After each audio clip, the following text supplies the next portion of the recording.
गणेश भगवान संकट मिटाते, सकटा माता आस जगाते। दोनों की कृपा से संतान बढ़े, धन सुख और सौभाग्य का आशीष मिले। जय श्री कृष्णा सनातनियों, आप सभी को माघ मास की सकट चौथ व्रत की हार्दिक शुभकामनाएं। आज इस वीडियो में चौथ माता की कथा और भगवान श्री गणेश की कथा सुनेंगे। पहली व्रत कथा होगी भगवान गणेश के द्वारा पृथ्वी भ्रमण करने के दौरान तिल के खेतों से तिल की चोरी करना और उन्हें अपनी इस भूल के लिए क्या दंड मिला, उसकी कथा सुनेंगे। और दूसरी कथा सुनेंगे माता सकटा की, जिसको सुने बिना सकटा व्रत कथा पूर्ण ही नहीं होता। इसीलिए दोनों ही कथाओं का पूरा श्रवण अवश्य कीजिए और प्रेम से बोलिए माता सकटा की जय, विघ्नहर्ता भगवान गणेश की जय। पौराणिक कथा के अनुसार एक बार गणेश जी अपने माता पिता भगवान शिव और माता पार्वती के साथ धरती पर भ्रमण करने आए। भ्रमण करते हुए वे एक खेतों के बीच से गुजरे। जब गणेश जी उस खेत के बीच से गुजर रहे थे तो उन्होंने अपने हाथों से उस खेत में जो भी लगा था उसको तोड़ते गए। अनजाने में ही उन्होंने उसे खा लिया। जब उन्होंने उसे खा लिया तब उन्हें पता चला कि वो तो तिल था, वो तिल के खेत थे। जब भगवान शिव और माता पार्वती को इस बात का पता चला कि भगवान गणेश ने अनजाने में ही किसी का तिल खा लिया था, तो अब तो वो उनके ऋणी हो गए। भगवान शिव और माता पार्वती ने भगवान गणेश को समझाया और बताया कि अब उन्हें आगे क्या करना है, और वे गणेश भगवान को धरती पर ही छोड़ के वापस कैलाश लौट गए। भगवान गणेश ने उस परिवार को ढूंढा जिसका वो खेत था। पता चला कि वो एक बुढ़िया का खेत था जो अपने 5 बेटे के साथ रहती थी। भगवान गणेश उसके घर गए।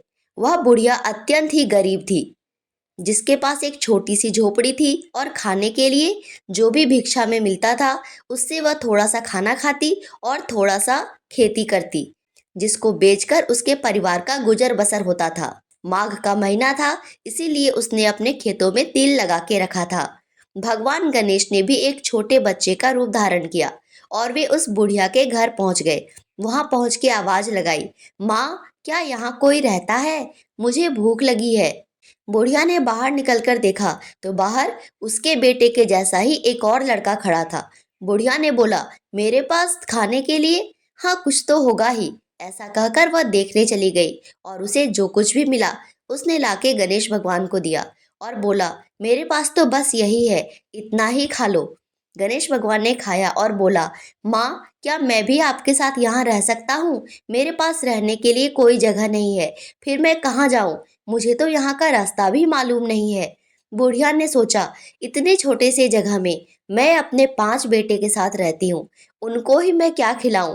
मुझे तो वो ही सामान नहीं जुटता। ऐसे में मैं एक और बच्चे को रखकर उसे क्या खिलाऊंगी? कहाँ से खाना लाऊंगी? यह सब सोच के बुढ़िया चिंतित हो गई। भगवान गणेश ने बोला, माता जो आपको मिलेगा मैं उस पे से ही खाऊंगा। जहाँ आप बोलोगे मैं वहीं पे सोऊंगा। जब आपके बेटे भिक्षा मांगने जाएंगे मैं भी उनके साथ जाऊंगा और हम सब भिक्षा मांग के लाएंगे और आप उसी से भोजन बनाना। बुढ़िया ने उसकी बात मान ली। आखिरकार वो एक माँ थी, तो उसने बोला, ठीक है तुम भी हमारे साथ इसी झोपड़ी में रहो। और फिर भगवान गणेश उनके साथ वहीं रहने लगे।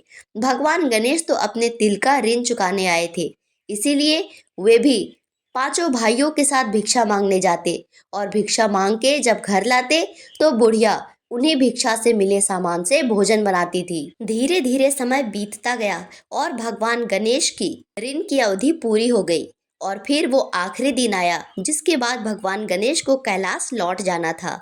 उस दिन जब वे भिक्षा मांग के आए तो थैला भर गया। जब बुढ़िया ने खाना बनाया तो पतीला भर गया। सबने पेट भर के खाना खाया। माघ महीने के कृष्ण पक्ष की चतुर्थी थी। भगवान गणेश ने बोला, माँ मुझे तिल और गुड़ के लड्डू खाने हैं। बुढ़िया ने बोला, तिल और गुड़ के लड्डू? अभी तो हमारे खेत के तिल पूरे पके भी नहीं हैं, और ऐसे में तिल कहाँ से लाऊं? और गुड़ गुड़ कहाँ से आएगा? फिर से बुढ़िया सोच में पड़ गई। भगवान गणेश ने बोला, माता मैं सारी सामग्री लेकर आता हूँ, तुम बस तिल और गुड़ के लड्डू बना देना। बुढ़िया ने बोला, हाँ ठीक है, जाओ अगर भिक्षा में मिले तो ले आना, मैं बना दूंगी। 5 भाई के साथ भगवान गणेश तिल और गुड़ लाने चले गए। वे वहां से एक चमचे में तिल और एक छोटा सा गुड़ का ढेला लेकर आए और बोले, माँ लो ये है तिल और गुड़, इसी से लड्डू बना दो। बुढ़िया हंसने लगी और हंसते हुए बोली, भला इतने तिल और गुड़ से क्या ही लड्डू बनेगा। भगवान गणेश ने बोला, माँ मैं नहा के आता हूँ, तुम लड्डू बनाओ तो सही। और हाँ, एक बात का ध्यान रखना, आपके पास जो सबसे बड़ा बर्तन है आज उसी में लड्डू बनाना। बुढ़िया हंसने लगी, ठीक है, जाओ नहा के आओ, मैं अपनी सबसे बड़ी कढ़ाई में ही तुम्हारी ये चमचे वाली तिल और इस ढेले वाली गुड़ की लड्डू बना दूंगी। लेकिन फिर भी बुढ़िया गणेश भगवान को बहुत प्यार करने लगी थी, वो थे भी बहुत मातृभक्त। गणेश भगवान के कहे अनुसार बुढ़िया ने सबसे बड़ी वाली कढ़ाई चढ़ाई और उसमें एक छोटा सा गुड़ का ढेला डाल दिया। जैसे ही गुड़ कढ़ाई में गया, कढ़ाई गुड़ से भर गई। बुढ़िया आश्चर्यचकित रह गई। फिर उसने तिल देखा, इतने गुड़ में अगर मैं इतने तिल डालूंगी अब लड्डू तो नहीं बनेगा, क्या करूं? ऐसा बुढ़िया सोच ही रही थी और उस चम्मच को कढ़ाई के ऊपर हाथ में पकड़े थी। अचानक से एक मूषक आया और बुढ़िया के हाथ पे कूद गया। हड़बड़ाहट में सारा तिल उस कढ़ाई में गिर गया। जैसे ही तिल कढ़ाई में गया, पूरी कढ़ाई फिर तिल से भर गई। बुढ़िया ने तिल और गुड़ के बहुत सारे लड्डू बनाए और भगवान गणेश का इंतजार करने लगी। सारे बच्चे भूख से व्याकुल थे। माँ खाना दो ना, इतनी अच्छी सुगंध आ रही है। उन्होंने पहले कभी इतने सारे लड्डू नहीं देखे थे। देखते ही बच्चों के मन में माँ खाने दो ना, माँ खाने दो ना, ऐसा वो कहने लगे। पर बुढ़िया बोली, ठहर जा, गणेश को भी आने दे, सब मिलके एक साथ खाएंगे। लेकिन बहुत देर हो गया पर भगवान गणेश नहीं आए। तो माँ ने भगवान गणेश के लिए एक थाली में लड्डू निकालकर अलग से रख दिया और फिर अपने पांचों बच्चों को खाने के लिए दे दिया। जब सारे बच्चे बाहर में बैठ के खाना खा रहे थे और बुढ़िया गणेश भगवान की थाली के पास बैठकर गणेश भगवान की प्रतीक्षा कर रही थी, उसी समय उसने देखा कि एक एक करके सारे लड्डू गायब होते जा रहे हैं। बुढ़िया आश्चर्य से ये देख रही थी। उसी समय भगवान गणेश अपने असली स्वरूप में वहां प्रकट हुए और बोले, माता मैंने तुम्हारे खेतों से तिल ले लिया था, जिसका ऋण चुकाने के लिए मैं तुम्हारे घर में रहा था। अब मेरा ऋण पूरा हुआ, अतः अब मैं वापस जा रहा हूँ। बुढ़िया भगवान गणेश को देखकर हाथ जोड़े खड़ी थी। करुणा भाव से अश्रु की धारा बहे जा रहे थे। भगवान गणेश की कृपा से उसका वो झोपड़ी महल में बदल चुका था। उसके शरीर पे अच्छी पोशाकें आ गई थी। उसके सारे बच्चे जो एक पत्ते में खाना खा रहे थे, स्वर्ण की थाली में खाना खा रहे थे। उसका घर अन्न और धन से भर गया। सभी प्रेम से बोलिए, भगवान गणेश की जय। और अब सुनते हैं माता सकटा की कथा। एक बुढ़िया थी। उस बुढ़िया का एक बेटा था जिसका नाम था रामनाथ। रामनाथ धन कमाने के लिए परदेश चला गया। बुढ़िया अपने पुत्र के विदेश जाने के बाद बहुत चिंतित और दुखी रहती थी, क्योंकि बहू उसे प्रायः नित्य खरी खोटी सुनाया करती थी। इसीलिए बुढ़िया प्रतिदिन चिंतित और उदास रहती थी और घर के बाहर स्थित कुएं पर बैठकर रोया करती थी। बुढ़िया का यह क्रम रोज चलता रहा। एक दिन कुएं में से दिए की माँ नामक एक स्त्री निकली और उसने बुढ़िया से पूछा, बूढ़ी माँ तुम इस तरह बैठकर क्यों रोती हो? तुम्हें किस बात का कष्ट है? तुम मुझे अपना दुख बताओ, मैं तुम्हारे दुख दूर करने का प्रयत्न करूंगी। बुढ़िया ने उस स्त्री का प्रश्न सुनकर भी कोई जवाब नहीं दिया और रोती ही रही। दिए की माँ बार बार एक प्रश्न दोहराई जा रही थी। बुढ़िया इस बात से झल्ला उठी। उस बुढ़िया ने दिए की माँ से कहा, तुम मुझे बार बार ऐसा क्यों पूछ रही हो? क्या सचमुच ही तुम मेरा दुख जानकर उसे दूर कर दोगी? बुढ़िया की बात सुनकर दिए की माँ ने उत्तर दिया, मैं अवश्य तुम्हारे कष्टों को दूर करने का प्रयत्न करूंगी। बुढ़िया ने दिए की माँ का ऐसा आश्वासन पाकर कहा, मेरा बेटा धन कमाने के लिए परदेश गया है। उसके पीछे मेरी बहू मुझे बहुत बुरा भला कहती है। यही मेरे दुख का कारण है और मुझे अपने बेटे की चिंता भी सताती है। बुढ़िया की बात सुनकर दिए की माँ ने कहा, यहाँ के वन में सकटा माता रहती है, तुम अपना दुख उनको सुनाकर कष्ट से छुटकारा पाने के लिए प्रार्थना करो। माँ बहुत दयालु है, दुखियों के प्रति बहुत सहानुभूति रखती है। निसंतानों को संतान, निर्धनों को धनवान, कोढ़ियों को काया, निर्बलों को बलवान और अभागों को भाग्यवान बनाती है। उनकी कृपा से सौभाग्यवती स्त्रियों का सौभाग्य अचल हो जाता है। कुंवारी कन्याओं को अपने इच्छित वर की प्राप्ति होती है। रोगी अपने रोग से मुक्त होते हैं। इसके अलावा जो भी मनोकामना हो वह सभी को पूरा करती है, इसमें कोई संदेह नहीं है। दिए की माँ से ऐसी विलक्षण बात को सुनकर बुढ़िया माता सकटा के पास गई। उनके चरणों पर गिरकर विलाप करने लगी। सकटा माता ने बड़े ही दयालु होकर बुढ़िया से पूछा, तुम किस कारण इतनी दुखी हो और बार बार रोती रहती हो? बुढ़िया ने कहा, हे माता, आप तो सब कुछ जानती हो, आपसे कुछ भी छिपा नहीं है। आप मेरे दुख को दूर करने का आश्वासन दो, तो मैं आपको अपनी दुखद गाथा सुनाऊं।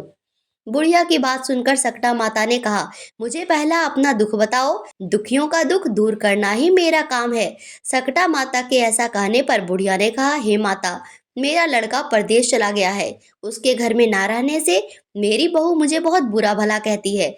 उसकी बातें मुझे सहन नहीं होती। इसी कारण परेशान होकर मैं बार बार रोती हूँ। बुढ़िया की इस दर्द भरी कथा को सुनकर सकटा माता ने कहा, तुम घर जाकर मेरे लिए मन्नत मांगकर मेरी पूजा करो, इससे तुम्हारा लड़का सकुशल घर वापस आ जाएगा। मेरी पूजा के दिन सुहागन स्त्रियों को आमंत्रित कर उन्हें भोजन कराना। ऐसा करने से तुम्हारा लड़का अवश्य ही तुम्हारे पास आ जाएगा। सकटा माता के कहे अनुसार उस बुढ़िया ने मन्नत मांगकर पूजा की और सुहागन स्त्रियों को भोजन के लिए आमंत्रित किया। परंतु विचित्र बात यह हुई कि जब बुढ़िया ने स्त्रियों के लिए लड्डू बनाने शुरू किए तो उससे 7 की जगह 8 लड्डू बन गए। इस बात से बुढ़िया बहुत ही असमंजस में पड़ गई। ऐसा होने का क्या कारण है? कहीं मुझसे गिनने में तो गलती नहीं हो रही, अथवा अपने आप 8 लड्डू बन जाने का कोई अन्य कारण है। उसी समय सकटा माता एक वृद्ध स्त्री के रूप में बुढ़िया के सामने आ गई और बुढ़िया से पूछा, क्यों बुढ़िया, आज तुम्हारे यहाँ कोई उत्सव है क्या? यह सुनकर बुढ़िया बोली, आज मैंने सकटा माता की पूजा की और सुहागिन स्त्रियों को भोजन के लिए आमंत्रित किया, परंतु जब गिनकर 7 लड्डू बनाती हूँ तो वे लड्डू अपने आप ही 8 बन जाते हैं। मैं इसी बात से चिंता में पड़ गई हूँ। बुढ़िया की बात सुनकर सकटा माता ने कहा, क्या तुमने किसी बुढ़िया को भी आमंत्रित किया है? बुढ़िया कहने लगी, नहीं, मैंने ऐसा नहीं किया, परंतु तुम कौन हो? सकटा माता ने कहा, मैं बुढ़िया हूँ, मुझे भी आमंत्रित कर लो। ऐसा सुनकर बुढ़िया ने उस बूढ़ी रूपधारी सकटा माता को भोजन के लिए आमंत्रित कर लिया। इसके बाद बुढ़िया के घर पर सभी आमंत्रित सुहागनें आ पहुंची और बुढ़िया ने सबको लड्डू और अन्य मिठाई आदि का भोजन कराया।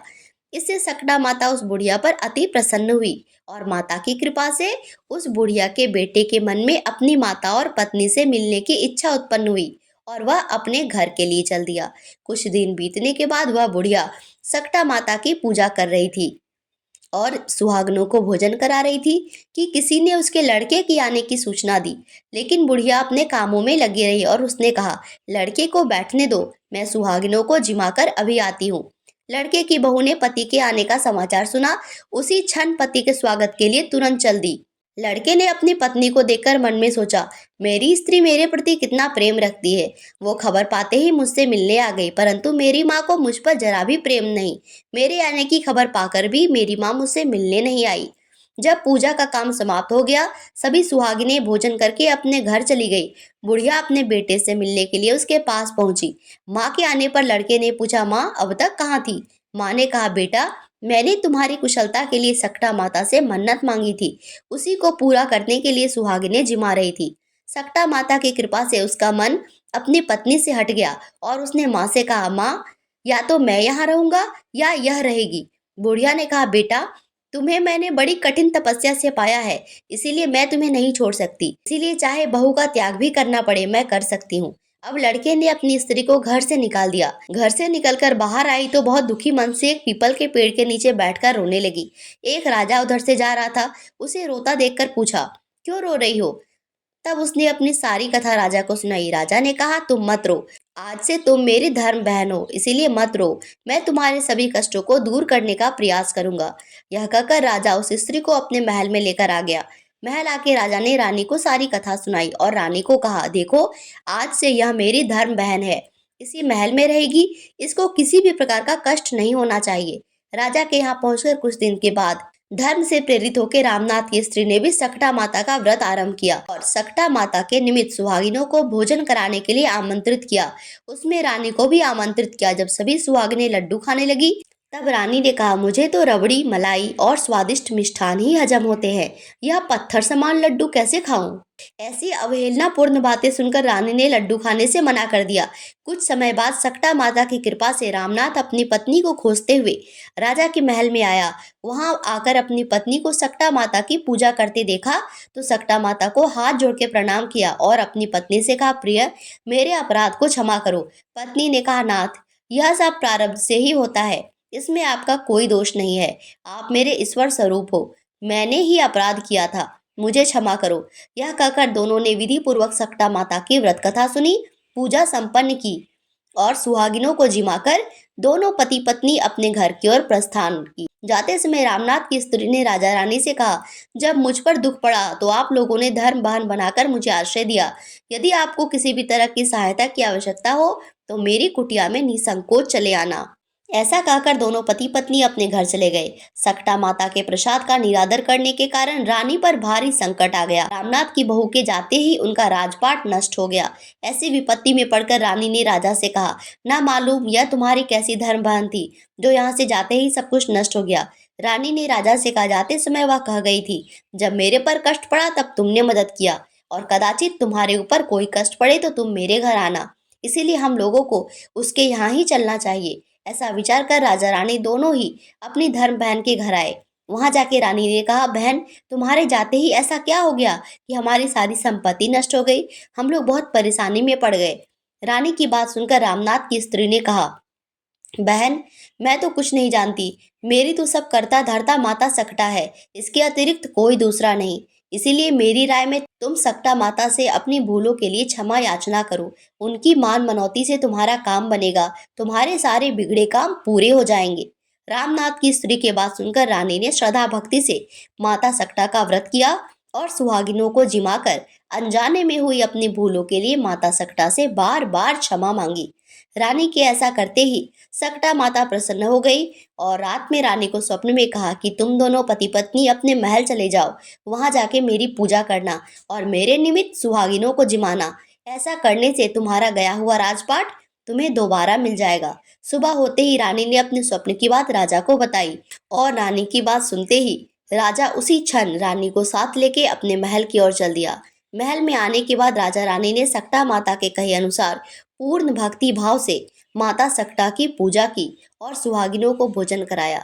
ऐसा करने से उनका बिगड़ा हुआ सारा समय सुधर गया, सारा राजपाट उन्हें मिल गया, सब पहले की तरह राज्य भोगने लगे। प्रेम से बोलो सकटा माता की जय, चौथ माता की जय।